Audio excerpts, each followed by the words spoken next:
Halo, bergabung kembali di channel berfisika.com, channel yang menjadi acuan dasar ya dalam belajar fisika dasar di tingkat 1 perguruan tinggi di ITB khususnya ya, umumnya di seluruh Indonesia. Oke teman-teman, kita lanjutkan tentang pusat massa ya, gerak sistem partikel di dalam pusat massa ya. Ini materi terakhir di dalam bab impuls momentum. Jadi nanti beberapa video berikutnya kita akan masuk ke dinamika rotasi benda tegar ya. Oke, sebelum video sebelumnya kita udah belajar tentang sistem pusat massa. Itu tentang terdiri dari beberapa partikel ya yang bisa kita tinjau itu menjadi suatu kesatuan yang diwakili oleh sebuah pusat massa. Oke. Nah, bagaimana kalau si sistem partikel ini bergerak, teman-teman? Oke, bergerak ya. Oke. Nah, jadi banyak sistem banyak massa ini, oke, dan diwakili oleh sebuah titik gitu kan, titik pusat massa gitu kan, ini pusat massa. Nah, kita udah mengetahui tentang posisi ya, posisi pusat massa, oke. Gimana posisi pusat massa itu adalah penjumlahan, oke, dari masing-masing elemen, oke, dibagi m-nya, teman-teman. Seperti ini kan, ini adalah tinjauan pusat massa, teman-teman, posisinya. Nah, bagaimana tentang kecepatan dari sebuah pusat massa itu, dari sistem partikel itu? Oke, teman-teman, kita akan cari ya bagaimana pi pusat massa ini bergerak gitu. Oke, berarti pi pm adalah turunan aja, teman-teman ya, turunan terhadap waktu. Siapa yang diturunkan? RPM-nya, posisi pusat massanya ya. Oke, posisi pusat massanya. Oke. Nah, kemudian kita buka saja pusat massa posisinya ini. Berarti sigma, oke, sigma mi, oke, ri, oke, per m ya, per m, seperti itu, teman-teman. Oke, jadi ini penjumlahan dari masing-masing elemen dengan posisi masing-masing. Oke, nah turunan itu dia bisa bekerja kalau berubah variabelnya si fungsi itu. Nah, si m massa sama massa yang bawah itu konstan. Konstanta diturunkan, nilainya dikeluarkan saja ya, tidak bisa diturunkan. Berarti sigma mi, oke, per m. Nah, berarti sisanya adalah dri per dt, teman-teman. Nah, gitu ya. Nah, ini tidak lain adalah vektornya nanti ya. Ini tidak lain adalah kecepatan, teman-teman. Kecepatan dari masing-masing partikel, tiap elemennya. Jadi kalau saya tuliskan lagi sigma mi per m, ini adalah kecepatan ya, kecepatan dari partikel ke i gitu. Partikel ke berapa gitu. Nah, oke, kalau saya tata ulang, oke, persamaan ini, oke, saya akan tata ulang menjadi ini ke sini. Jadi m besar dikali kecepatan pusat massanya, oke, sama dengan penjumlahan dari mi vi. Nah, ini teman-teman. Nah, oke, nah m dikali v, teman-teman, apa m dikali v? M dikali v itu adalah sigma apa, teman-teman? P ya, pi. Nah, atau dengan kata lain adalah p total. Nah, gitu, teman-teman. Jadi artinya apa? Momentum total itu adalah tidak lain dapat diwakili oleh sebuah massa keseluruhan dan diwakili oleh kecepatan pusat massanya. Seperti itu, teman-teman. Jadi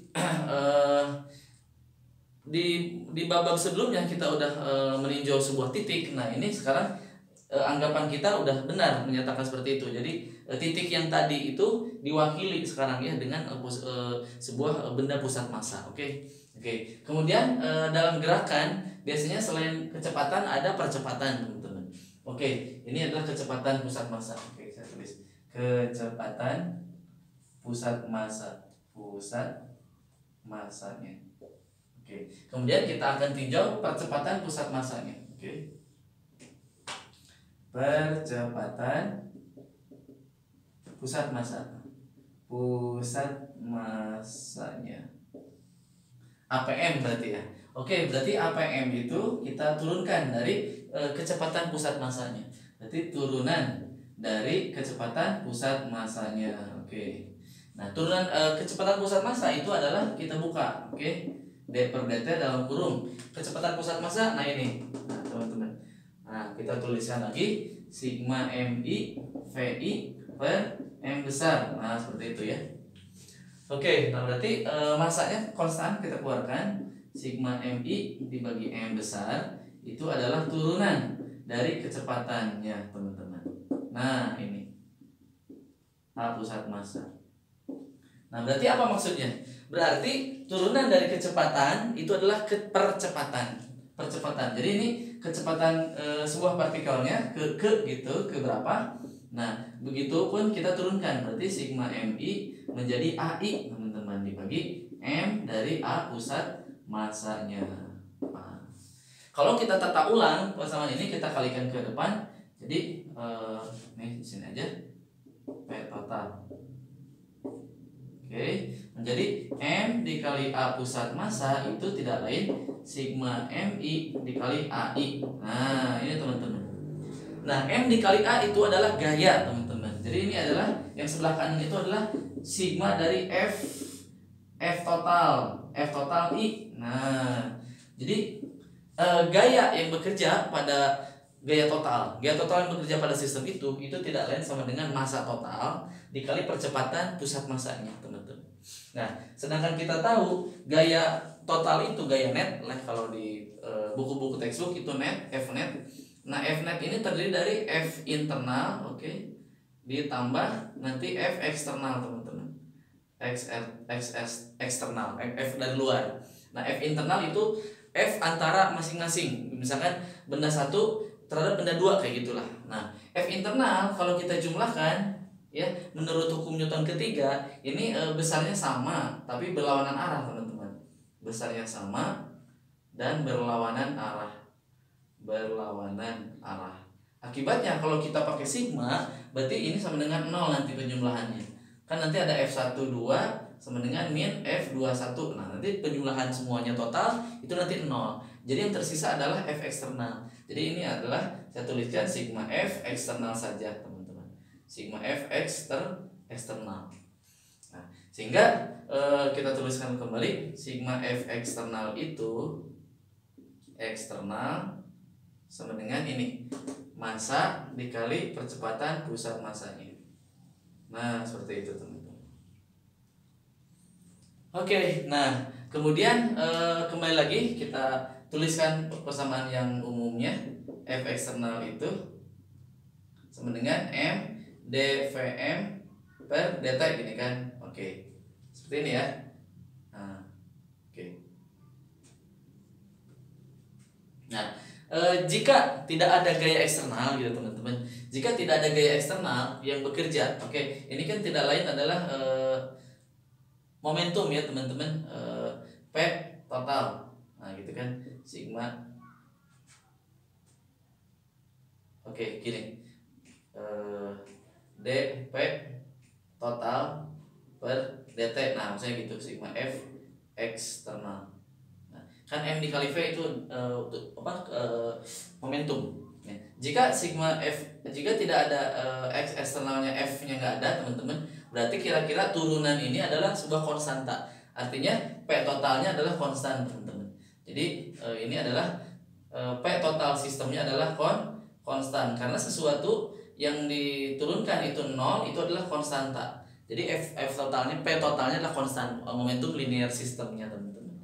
Nah kasus seperti ini bisa kita jumpai dari misalkan contoh soalnya, ada sebuah misalkan orang gitu ya, orang dengan perahu misalnya ya, orang dengan perahu. Nah ini awalnya dia sistem pusat massanya diam teman-teman, tidak ada gaya eksternal, berarti momentum totalnya harusnya kekal ya. Kemudian tiba-tiba si orang di sini itu loncat ke sini teman-teman, loncat, berarti dia punya momentum M kali V gitu kan, M kali V kanan. Nah kira-kira si perahu bakal gerak kemana teman-teman? Dia si perahu juga bakal mempunyai momentum, yaitu arahnya ke kiri teman-teman. Nanti kan momentum awalnya 0, nggak ada tuh, diam semuanya. Nanti ini kecepatan momentum si orang nanti berlawanan dengan momentum si perahu. Nah seperti itu. Oke, kasus yang lain contohnya misalkan sebuah partikel yang tidak stabil gitu, mula-mula diam kemudian tiba-tiba meledak. Nah, tiba-tiba meledaknya itu kan sama dengan ini. Jadi awalnya diam kemudian pecah gitu kan menjadi beberapa bagian. Oke. Nah, berarti kasusnya seperti ini juga. Momentum awalnya 0, nanti M1V1 gitu tambah M2V2, nanti misalnya ada 3 tambah M3V3 sama dengan 0 kayak gitu. Oke, itu adalah materi terakhir ya di bab impuls momentum, tumbukan dan momentum linear. Tentang roket itu kita skip aja karena itu mah pengayaan nggak apa-apa. Kedepannya lain kali saya akan jabarkan tentang perubahan momentum di dalam roket. Oke.